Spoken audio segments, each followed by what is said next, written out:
Hi friends, అందరూ ఎలా ఉన్నారు? నేను ఈరోజు వెజ్ బిర్యానీ ఎలా చేయాలో చూపిస్తాను.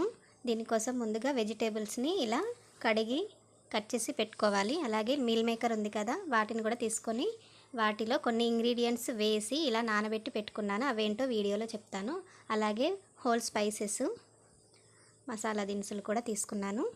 ఇప్పుడు స్టవ్ ఆన్ చేసుకొని ఒక గిన్నె పెట్టుకొని అందులో కొంచెం ఆయిల్ వేసుకోవాలి. అలాగే ఒక స్పూను నెయ్యి కూడా వేసుకొని ఆయిల్ వేడెక్కిన తర్వాత కొంచెం ఆవాలు వేసుకోవాలి.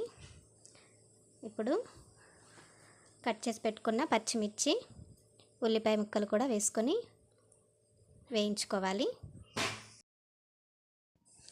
అలాగే ఇలా మసాలా దినుసులు కూడా వేసుకొని వేయించుకోవాలి. ఇప్పుడు ఫ్రెష్గా దంచి పెట్టుకున్న అల్లం వెల్లుల్లి పేస్ట్ ఒక స్పూన్ వేసుకొని కొంచెం పచ్చి వాసన పోయేంత వరకు వేయించుకున్న తర్వాత కరివేపాకు, పుదీనా కూడా వేసుకోవాలి. అలాగే కట్ చేసి పెట్టుకున్న క్యాలీఫ్లవర్ పీసెస్ని కూడా వేసుకోవాలి.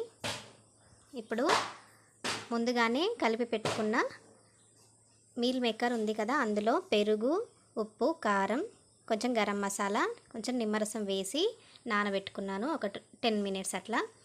వాటిని కూడా వేసుకోవాలి. ఇప్పుడు టమాటా ముక్కల్ని కూడా వేసుకొని ఇవి కొంచెం వేగుతున్నప్పుడు ఇందులో కొంచెం పసుపు, అలాగే వెజిటేబుల్స్కి సరిపడా కొంచెం సాల్ట్ ఇప్పుడైతే వేసుకోవాలి. ఇలా వేగిన తర్వాత ముందుగానే కడిగి పెట్టుకున్న బియ్యాన్ని ఇందులో వేసుకోవాలి. నేను ఇక్కడ బాస్మతి రైస్ తీసుకోవట్లేదు, మామూలు రైసే తీసుకున్నాను. ఈ బియ్యంలో ఈ వెజిటేబుల్స్లో అన్నీ కలిసిపోయేటట్టుగా ఒకసారి కలిపి మళ్ళీ కొంచెం పుదీనా, కొత్తిమీర కూడా వేసుకొని కొంచెం నిమ్మరసం కూడా దీనిపైనుంచి ఇలా పిండుకోవాలి.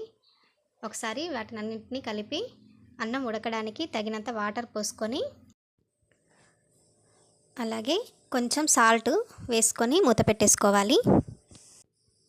మధ్య మధ్యలో కలుపుకుంటూ చూసుకుంటే మన బిర్యానీ అయితే ఫైనల్గా ఇలా రెడీ అవుతుంది. అంతేనండి, చాలా సింపుల్, చాలా టేస్టీగా ఉంది బిర్యానీ అయితే. మీరు ఒకసారి ట్రై చేయండి. అలాగే నా వీడియో కనుక మీకు నచ్చినట్లయితే ఒక లైక్ చేసి నా ఛానల్ని సబ్స్క్రైబ్ కూడా చేసుకోండి friends. Thank you for watching.